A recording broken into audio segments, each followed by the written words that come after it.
The people of Harbor Ridge often said that winter had a voice of its own, and on nights like this, it was impossible to ignore. The wind didn't just blow, it howled, slipping through every alley and side street like a living thing with icy teeth. It rattled shutters, pushed against the crooked doors of old shops, and carried the sting of salt from the Atlantic deep into the town. For anyone who lingered too long outdoors, the cold cut like a blade, sharp and merciless. Harbor Ridge, a place that once smelled of fried clams and sounded of fishing nets dropping heavy on wooden docks, now lay swallowed by silence. The streets were empty, the lamps buzzed with faint, failing electricity, and even the gulls seemed to cry from farther away, unwilling to fight the chill. Into this night walked a young woman and her dog. Mara Keegan wasn't a stranger to the cold, but tonight the bite of it felt harsher than usual, as if the whole town carried a weight it refused to speak about. At only 20 years old, Mara was still fresh in her role as an intern at the Harbor Ridge Family Assistance Office. It had been only a handful of weeks, but already she'd been sent out with responsibilities that made her shoulders ache. In her backpack, she carried a neat stack of folded pamphlets, each one promising warmth, blankets, hot meals, and temporary vouchers for heating oil. The program was called Winter Warmth. To some, it was a lifeline. To others, just another piece of paper that might lead nowhere. Mara's appearance was practical, unpolished, but sincere. A faded denim jacket clung to her shoulders, its seams fraying at the wrists. Beneath it, she wore a navy plaid shirt and dark, skinny jeans, the fabric stretched and worn from use. Her scuffed leather boots crunched against patches of frost, and her chestnut-brown hair, simple and straight, was pulled into a braid that brushed against her back with every step. She looked like someone trying hard to appear older, stronger, more certain. But her eyes gave her away. When strangers met her gaze too directly, there was still a flicker of hesitation, a reminder of her youth. At her side padded Atlas, a German shepherd with a coat of thick sable fur that seemed to defy the wind itself. At 5 years old, Atlas carried himself like a seasoned veteran, his muscles defined beneath his winter coat, his amber eyes constantly scanning, alert to every shift in sound and scent. He had once been trained in search and rescue drills by a local volunteer group, and though those days were behind him, the discipline had never left. He walked not just as a companion, but as a guardian, the kind of presence that filled the air with quiet reassurance. Mara reached down to ruffle his neck.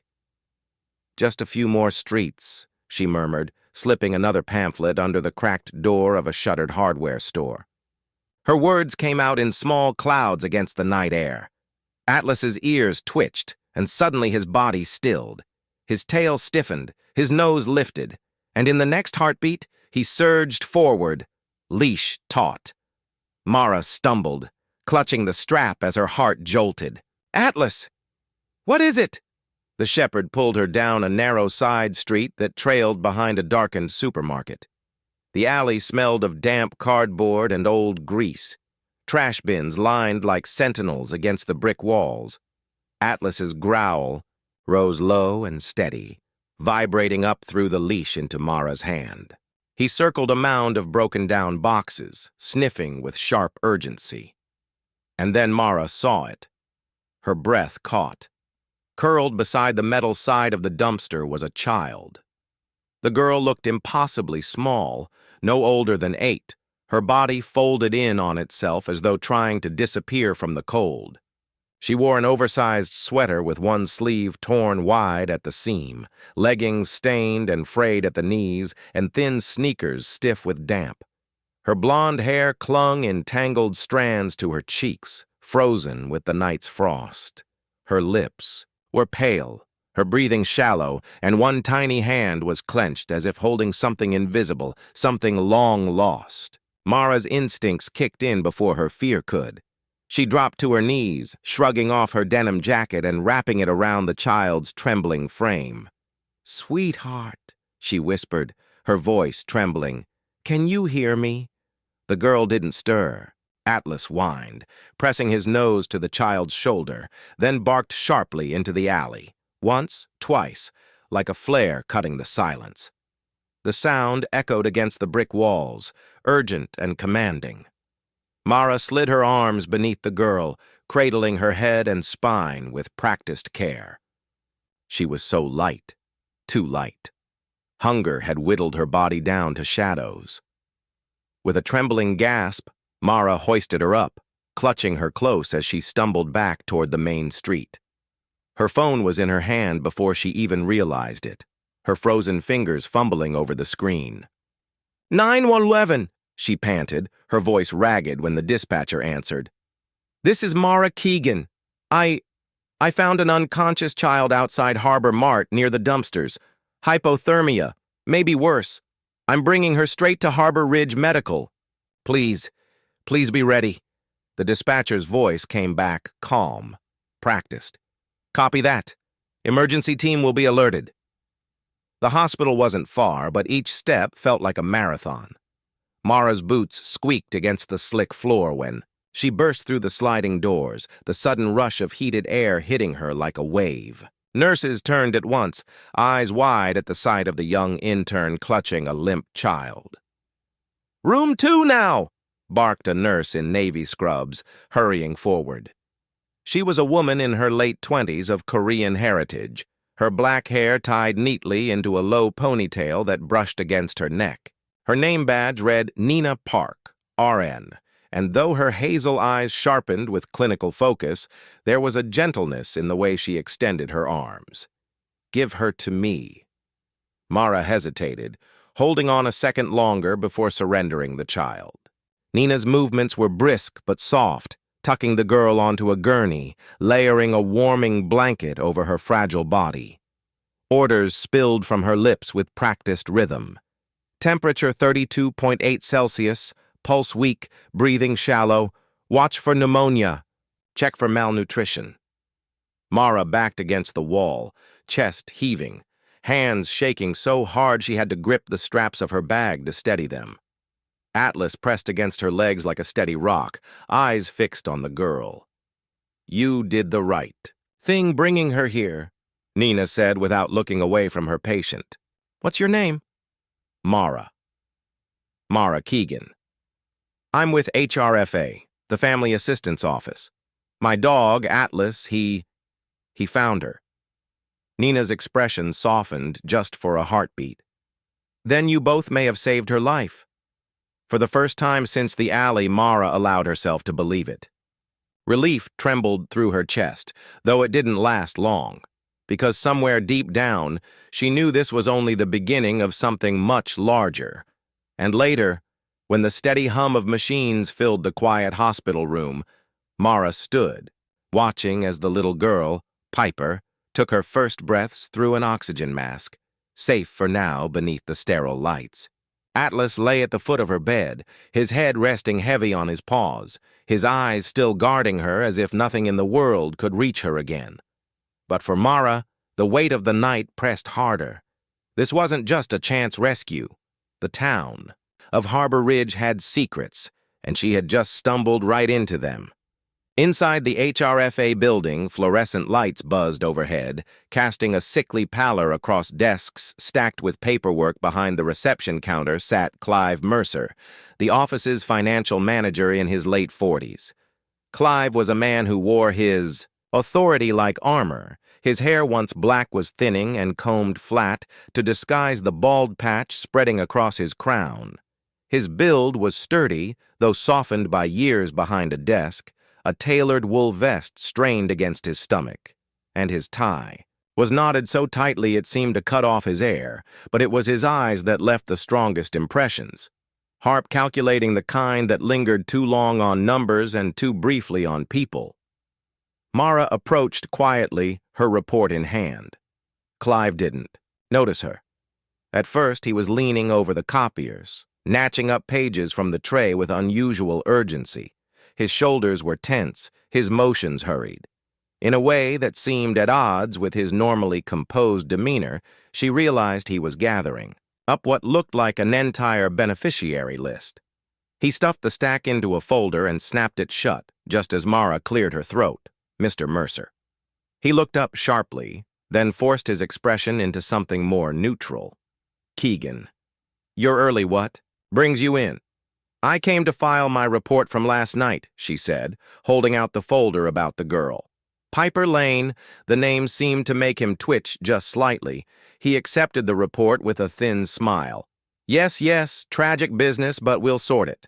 Now, if you'll excuse me, I have administrative matters to attend. He turned as if to leave, but Atlas, who had padded in at Mara's side, let out a low growl and tugged at the leash his nose pressed toward the floor beneath the desk.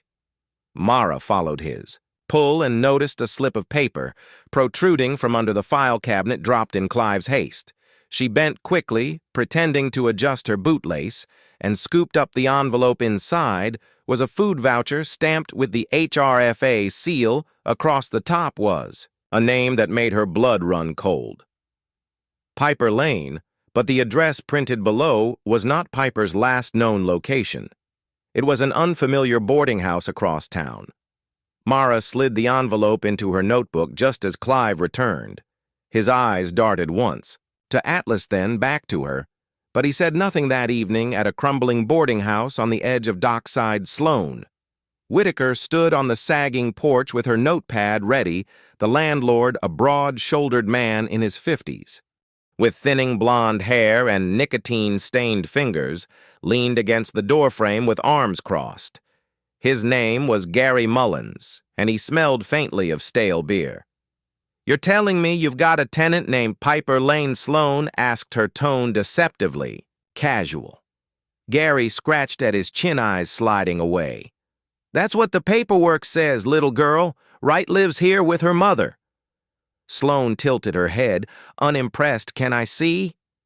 The Unida hesitated, then gestured down the hallway. The room he unlocked was bare, no furniture, no blankets, just a cracked window and dust layered thick on the floorboards. Clearly no one had lived there for months. She turned back to him, pen poised. "Funny doesn't look like a child's been here." Gary shrugged, sweat beading at his temple despite the cold people come and go. "Maybe she left in a hurry." Sloane made a note in bold letters, empty fraud suspected. She snapped a photo of the vacant room with her phone. Ignoring the landlord's muttered protestas, she stepped back. Into the street she glanced at the list in her folder. Piper Lane's name was not the only one circled. When Mara returned home that night, exhaustion weighed heavily on her shoulders, but her mind raced. She laid the voucher on the table, tracing the printed name with her finger. Piper's identity had been used for something she didn't yet understand, and Clive Mercer was moving too quickly, too nervously for it to be coincidence. Atlas lay on the rug nearby, ears pricked, eyes following her every move. She sighed and leaned down to scratch behind his ear.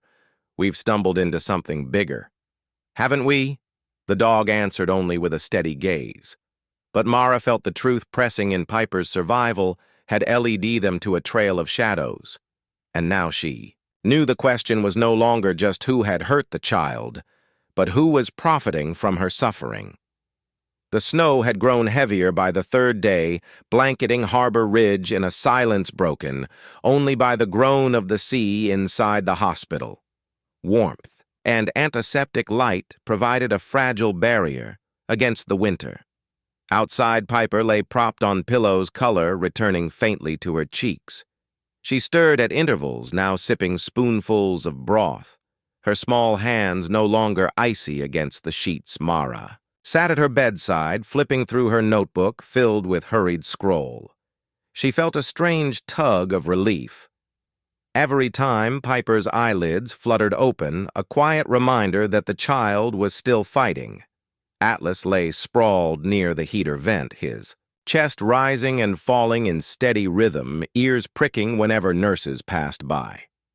Nina Park entered quietly with her tablet in hand. Her scrubs were layered beneath a gray cardigan, her dark hair tied back in a practical knot. She smiled faintly at Mara. "Good news. Piper's labs are stabilizing, the antibiotics are working." She lowered her voice. "You should get some rest yourself. Mara returned the smile, though fatigue weighed her eyes. I will after I finish something. She reached down to scratch Atlas's ears. The dog's tail tapped once against the floor, then stilled as his head lifted, nose twitching toward the hallway. Mara frowned. What is it, boy? Atlas rose, padding toward the doornails, clicking softly against the tile. He glanced back at Mara's ears, stiff before nudging the door with his muzzle. That evening, Mara followed Atlas across the darkened streets to the HRFA office. The building was nearly empty at this hour, its parking lot dim save for one lamp flickering overhead. Atlas pulled her down the corridor past the reception desk toward the back, where a metal door marked records stood ajar inside.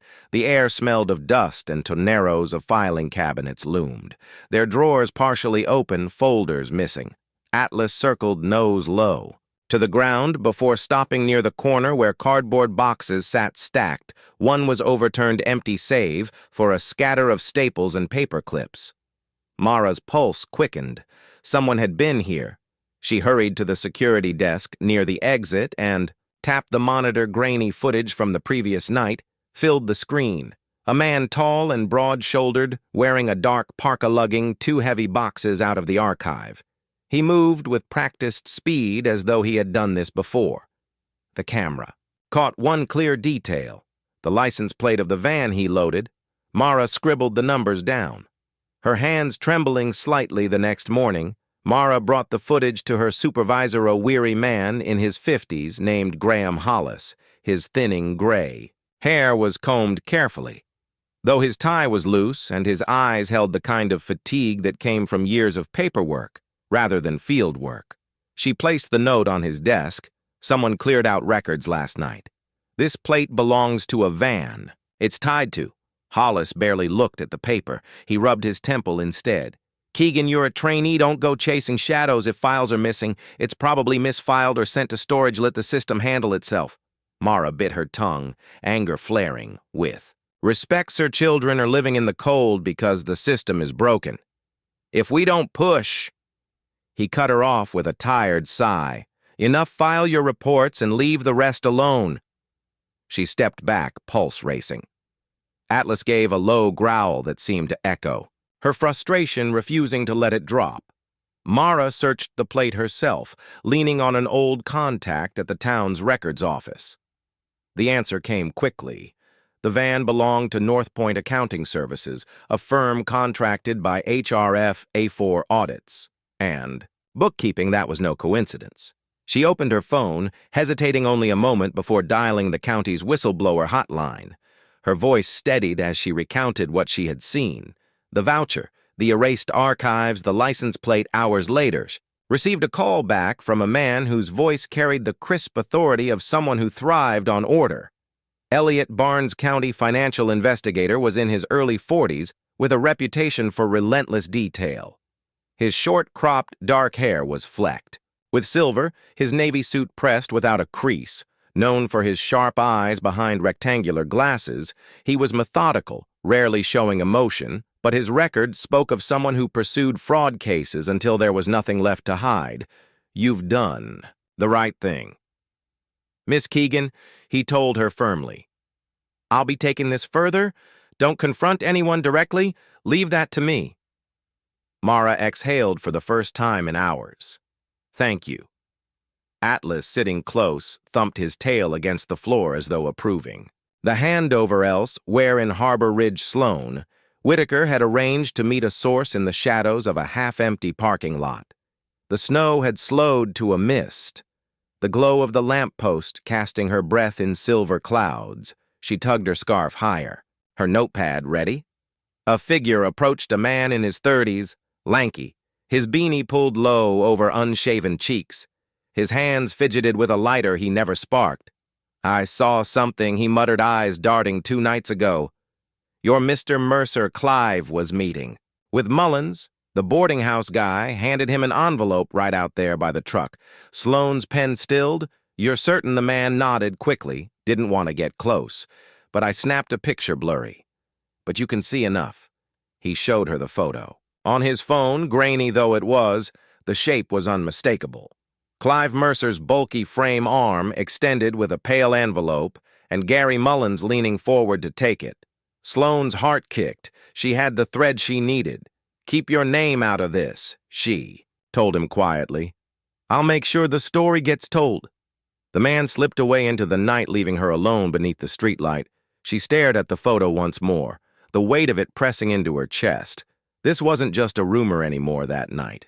Mara stood at her apartment window, looking down at the snow-coated harbor atlas pressed against her leg, his steady warmth grounding her somewhere in this tangle of stolen files, and false vouchers people were profiting off children like Piper. But now Elliot Barnes was watching, and Sloane Whitaker had her proof the storm had only just begun. The wind off the harbor that morning was sharp enough to cut through denim and wool, carrying the tang of salt, and Diesel Mara gripped Atlas's leash tighter. As he pulled insistently, his nose close to the ground tail, stiff with determination, they had been circling the edge of the docks for 10 minutes. Mara's boots crunching against frost-rime planks when Atlas stopped abruptly. His ears pricked forward, and he gave a single bark at a row of rusting shipping containers stacked in uneven lines along the pier. One container stood apart, its blue paint faded to a dull gray, a heavy padlock hanging across its doors. Mara frowned. Atlas pressed his nose to the seam, then pawed at the icy ground, growling low. Something inside carried the scent that troubled him. "Barnes needs to see this," Mara murmured, pulling out her phone. Within an hour, Elliot Barnes arrived with 2 officers from the county sheriff's department.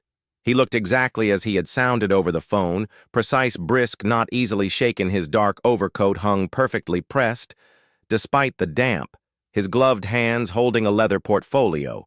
His gaze swept the docks, then fixed on Marathas. "The container your dog flagged." Mara nodded her breath, a white cloud in the air. "Atlas hasn't let it go since we got here." The sheriff's officers, one tall and square-jawed, the other shorter with a lined, weathered face, moved to cut the padlock. The shrill snap of metal echoed across the water. With effort, they shoved the heavy doors open. The smell hit first musty paper mildew and something chemical, as if the cold air itself recoiled.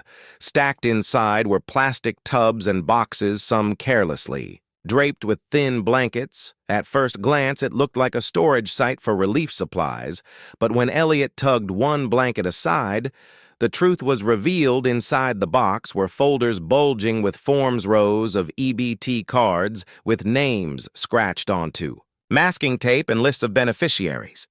Elliot's sharp eyes flicked across them, noting repeating surnames, identical handwriting, and fabricated addresses.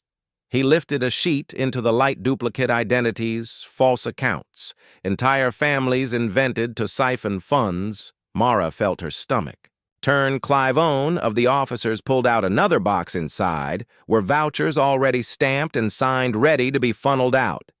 "This isn't just sloppy paperwork," the officer muttered. "This is organized." Theft. Elliot closed his portfolio, his voice flat. "And it's tied directly to HRFA. Your suspicion was correct." Miss Keegan. Mara drew in a shaky breath. Relief and dread mingling. Atlas sat close, his ears swivel at every sound, as if sensing the weight of what they had uncovered. They sealed the container and photographed everything Elliot ordered. The boxes transferred into evidence storage. As Mara stood by, Clive Mercer appeared at the edge of the dais.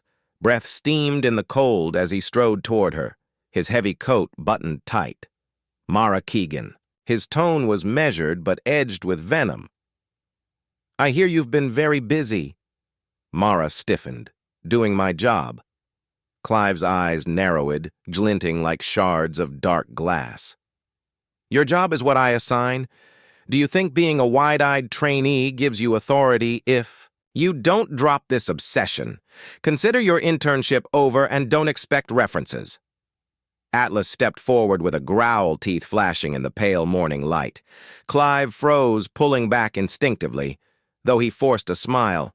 "Keep your mud under control." Mara steadied her grip on the leash, her voice firmer than she expected. "Atlas isn't the one out of control here. Walk away." Clive, for a tense moment, The only sounds were the waves slapping the pilings and Atlas's steady rumble. Then Clive turned. On his heel, his boots striking hard against the planks as he retreated. Elliot's eyes followed him. "Unblinking threats confirm guilt," he said quietly, "but we'll need more than threats to bring him down across town." Sloane Whitaker pursued a different angle. Her breath fogged the air as she walked along Dockside Lane. Notebook clutched in gloved hands, Piper's old neighborhood was lined with worn clapboard houses. Their porches sagging beneath years of neglect, holiday lights still dangled in tatters from some eaves unlit, forgotten. Sloane knocked at the door of a small greenhouse with peeling paint. It opened to reveal a woman in her late 60s, hair silver and gathered into a loose bun, her glasses sliding down her nose. Her name was Margaret Dwyer, a longtime neighbor with a sharp tongue and a heart that softened quickly. "Yes," Margaret asked warily, clutching a knitted shawl around her shoulders. Sloane introduced herself, explaining that she was looking into the circumstances of the Lane family. Margaret's expression darkened. Sweet girls, those two, she said, shaking her head, and their mother Harper worked herself sick trying to provide, but she was pressured by who Sloane pressed. Margaret's eyes flicked toward the boarded rental next door, the landlord, and someone she called Mr. Carlton. "She told me once she had to give back part of her aid money just to keep a roof over their heads. I saw bruises on her arms one winter. She brushed it off, but I knew better."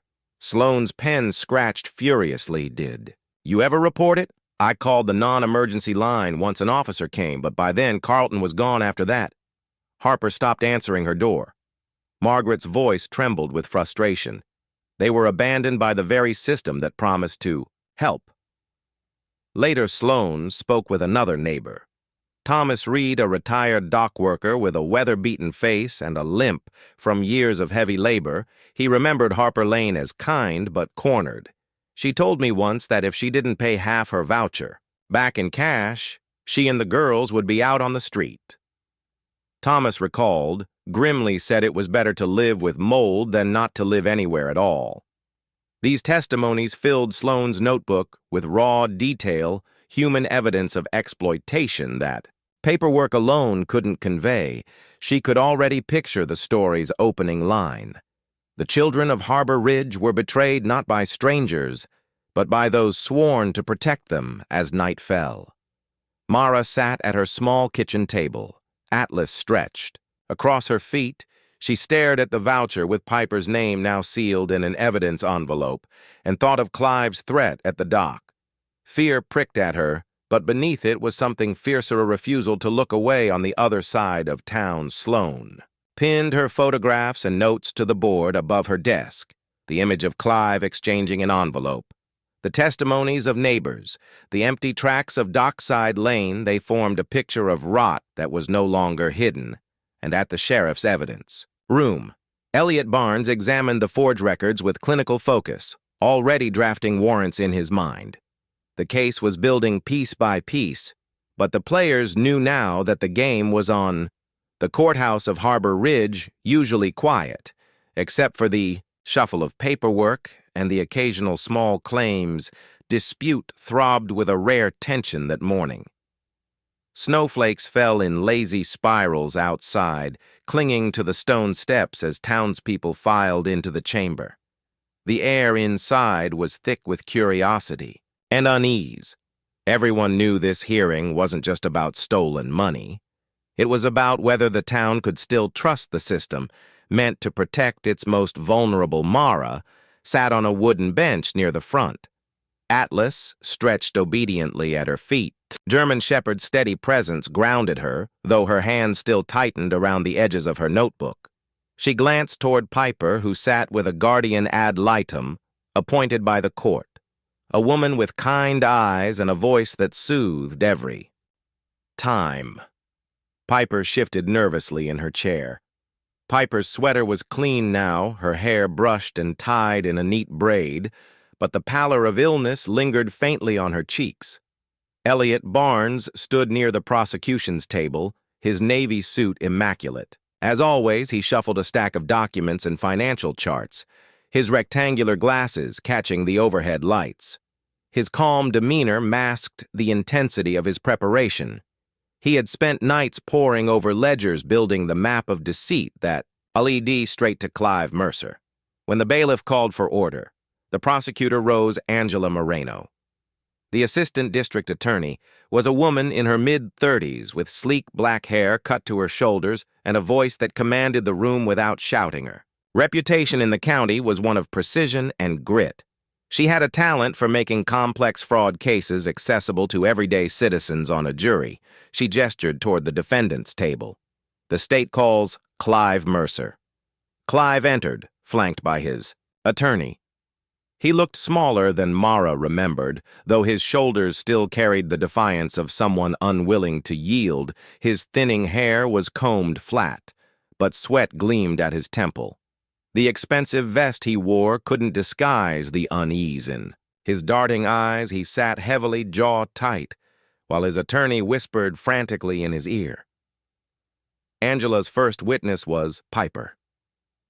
The courtroom fell still as the little girl climbed onto the stand, her small legs dangling above the floor she clutched. The armrest tightly looking at Mara and then at Atlas before drawing a shaky breath, Angela's tone softened. "Piper, can you tell us what happened to you before you came to the hospital?" Piper's voice trembled, but carried through the silence. "My mom, she lost her job. She said we'd be okay because the office would still give us money for food, but then Mr. Carlton, he said we didn't get anything anymore. He said it was all gone." Angela leaned gently forward. "Do you see Mr. Carlton in this room?" Piper's hazel eyes shifted nervously before landing on Clive. She raised her hand and pointed. "That's him. He gave me candy sometimes, but when my mom asked questions, he yelled after that. We didn't have food. My sister got sick. I got too tired." Her voice broke into a whisper. "That's when I fell asleep by the trash." The weight of her words hung heavy. Even Clive's attorney lowered his gaze. Next, Elliot Barnes took the stand. With steady hand, she unfurled a large chart across the easel, a diagram of arrows, and highlighted. "Names this," he said clearly, "is the trail of money siphoned from Harbor Ridge Family Assistance. Over 70 duplicate identities were created, each tied to false addresses or vacant properties. Payments were processed through North Point Accounting Services, then diverted into private accounts." She pointed to one line highlighted in red. "Here is Piper Lane's name attached to a boarding house where no child lived. This alone accounted for more than $2. Zero in benefits stolen over 6 months in total. More than $50,000 were siphoned from the winter warmth program, meant for families in need." Gas rippled through the gallery. Elliot adjusted his glasses, continuing in his even tone. "The records hidden in the shipping container at the docks confirm the pattern. This was not clerical error, it was deliberate fraud." Mara was called next. She walked to the stand, Atlas shifting anxiously before lying down again. Her heart hammered as she recounted the night Atlas had found Piper by the dumpster, her body frail and freezing. She spoke of carrying the child to the ER, of watching Nina Park fight to warm here, of the bruises and hunger etched into her thin frame. Nina herself testified afterward, describing Piper's condition in clinical detail: severe hypoglycemia, signs of malnutrition, respiratory infection. Her calm professional tone made the facts even more damning. "This child nearly died," Nina concluded, her hands folded tightly in her lap, and her condition was directly connected to the loss of support she should have been receiving. While the courtroom wrestled with the testimony outside in the wider world, Sloan Whitaker's article had already begun to circulate. Published at dawn, it carried the headline, "Harbor Ridge's hidden scandal aids stolen children left in the cold." She had woven together the testimonies of neighbors, photographs of empty rooms, and the blurry image of Clive. Passing an envelope to Gary Mullins, the story spread quickly across the county, shared online, and whispered in cafesby. The time she entered the courthouse gallery, murmurs of outrage were already stirring among the spectators. During a recess, Sloan caught sight of Mar in the hallway. She raised her phone. It's out there now. People know Mara managed a weary smile. Then maybe this won't get buried. The final blow came from the sheriff's department, who presented evidence gathered in the days since. The container's discovery. 3 landlords, including Gary Mullins, were identified as accomplices.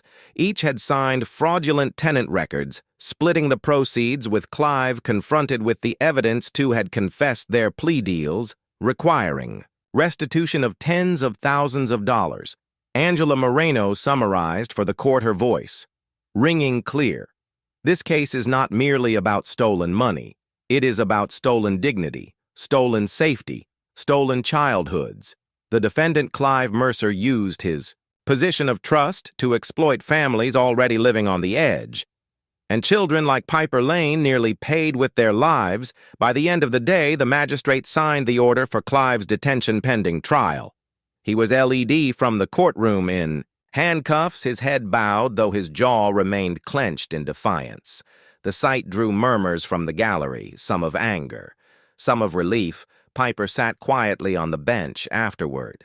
Her small fingers tangled in Atlas's thick fur. Mara watched her, a wave of fierce protectiveness rising inside her. The road ahead was long, but for the first time, justice felt possible. The courthouse was packed beyond its usual limits, wooden benches straining under the weight of townsfolk, who had come not only for justice but for closure. Outside Harbor Ridge lay wrapped in winter's gray shawl. The sea beyond the cliffs, restless, its waves pounding against stone as though echoing the anticipation. Within the courtroom walls, Mara sat near the front, Atlas lying, steady at her feet, his amber eyes fixed on the aisle where the bailiff would soon escort the defendants. Piper sat close by with her mother, Harper Lane, who had returned after weeks of searching for steady work. Harper was in her early 30s, her face still beautiful beneath the fatigue of hardship. Hazel eyes that mirrored Piper's brown hair, pulled back hastily, hands trembling as they clutched her daughter's. She wore a plain wool dress, nothing fancy, but her presence radiated the fierce protectiveness of a mother who had nearly lost everything when the gavel struck. Judge Miriam Hale entered in her 60 stall with silver hair coiled into a no-nonsense bun. Judge Hale was known across the county as fair, but unsparing. Her sharp cheekbones and steady gaze gave no hint of softness yet. Those who knew her said she carried a private compassion for children and families always hidden, never sentimental in the courtroom. She looked down at the defendants seated before her. Clive Mercer sat stiffly in his tailored suit, his face pale and lips pressed into a defiant line. Beside him, the 3 landlords, Gary Mullins, and 2 others, Henry Cross and Dale Fisher, shifted nervously, their eyes avoiding the crowd. Representatives from North Point Accounting outsourced firm slumped at the opposite table, their manager dabbing his forehead with a handkerchief. The charges were read aloud: fraud, embezzlement, child endangerment by neglect, witness intimidation. The prosecutor, Angela Moreno, rose with her final statement. The evidence is overwhelming. The stolen funds amounted not only to tens of thousands of dollars, but to lost meals, lost medicine, and lost safety for children like Piper Lane. These men used positions of authority and access to prey on the very families they were sworn to help. It was systematic, deliberate, and cruel. Judge Hale listened without flinching, then she delivered the sentences. Clive Mercer. Her voice rang across the chamber firm. As Stone, you are sentenced to 15 years in state prison for financial fraud, conspiracy, and indirect child abuse, with additional penalties for bribery. You abused your power and endangered lives. Justice requires no less. Clive's face twisted, but he said nothing as deputies moved closer to Gary Mullins, Henry Cross, and Dale Fisher. She continued, you are each sentenced to 5 to 7 years in prison. Find restitution equal to the stolen funds and permanently barred from operating rental housing. Within this state, you profited from fear and left. Children in danger, the landlords slumped, the weight of their punishment pressing visibly upon them. As for North Point Accounting, the judge went on. This court orders The company dissolved its managers, fined heavily for negligence in oversight, and for allowing fraud to be disguised as legitimate transactions. The chamber filled with murmurs. Some wept in relief. Others shook their heads at how long it had taken. Mara exhaled a tremor of release spreading through her chest. Piper pressed her face into Harper's shoulder as if sensing even at her age that the danger had passed. Weeks later, the winter air softened with hints of spring. Piper's health had improved steadily. She ran now laughing through the halls of the safe housing provided by the county, her cheeks pink with returning strength. Harper had secured a temporary job in the community kitchen, her smile appearing more often, her eyes brighter each day. At HRFE, Mara received her formal letter of appointment as a full-time caseworker. The director handed it to her with a rare smile. "You've shown more initiative and courage than many twice your age. Harbor Ridge needs people like you." Mara accepted it with quiet pride, her hand instinctively reaching down to scratch Atlas's ear. Atlas himself became a local legend. A small ceremony outside town hall. The mayor bent down to fasten a leather collar around his neck, engraved with a brass plate that read, "Harbor Ridge Hero." The crowd applauded as Atlas barked once, tail wagging his amber eyes bright with calm pride. Piper giggled, hugging his neck tightly. Meanwhile, Sloan Whitaker stood at a podium at the County Press Association banquet receiving the award for community journalism. She wore a dark blazer over her blouse, her auburn hair tucked behind one ear as she accepted the plaque. "This story was never mine alone," she told the audience. "It belonged to the children whose voices were ignored and the neighbors who dared to speak. May we remember that journalism is not about words on a page. It's about the lives those words protect." Back at his office, Elliot Barnes finished his official report detailing reforms for HRFA's recommendations were sharp quarterly audits, random inspections, and an anonymous hotline for recipients to report misconduct. His desk was neat as always, his penmanship precise. Yet when he set the final page down, he allowed himself a rare small smile. Justice, though slow, had landed on a clear evening. The group gathered at the cliffside lighthouse that had stood over Harbor Ridge for more than a century. The sea stretched endless before them, the air salty and cool. The beacon pulsed slowly, its beams sweeping across the waves in rhythmic arcs. Mara stood with Harper and Piper Atlas. Leaning against her leg, Sloan arrived with her camera slung over one shoulder, and Elliot came in his dark coat, hands tucked neatly into his pockets. Together they watched the horizontas, the light cut through darkness. Piper pointed eyes wide with, "Awit looks like it's guarding us." Mara smiled. "That's what it does. It shows people where safety is." Even in the darkest night, the wind carried the sound of waves and gulls. But for a moment, all was still. A fragile peace settled over them. Harper rapped, her arms around Piper, whispering something too soft for the others to hear. Sloan captured the moment with a quiet click of her camera, and Atlas, ever watchful, lifted his head toward the lighthouse, the glow reflecting in his eyes like twin sparks of gold.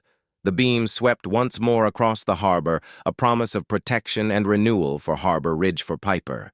And for all who had been left in the cold, the light had finally found them in the end. The story of Piper, Mara, Atlas, and the people of Harbor Ridge reminds us that miracles do not always arrive with thunder or fire from the skies. More often, they appear through ordinary hands moved by compassion, an intern who refused to look away, a journalist who risked the truth, a dog whose loyalty pierced the silence, a community that chose justice over indifference. It is in the quiet persistence of people like these that we glimpse the grace of God at work, a steady light, like the beam of the lighthouse guiding us safely through the storms of our lives. Each of us may be called in small but powerful ways to be that light for someone else, whether in our families, our neighborhoods, or even to strangers who have been forgotten. If this story has touched your heart, share it, so that Others may believe in second chances. Leave your thoughts in the comments and subscribe for more stories of hope and redemption. May the Lord bless you and your loved ones with protection, peace, and the courage to bring light into the lives of those who walk in darkness.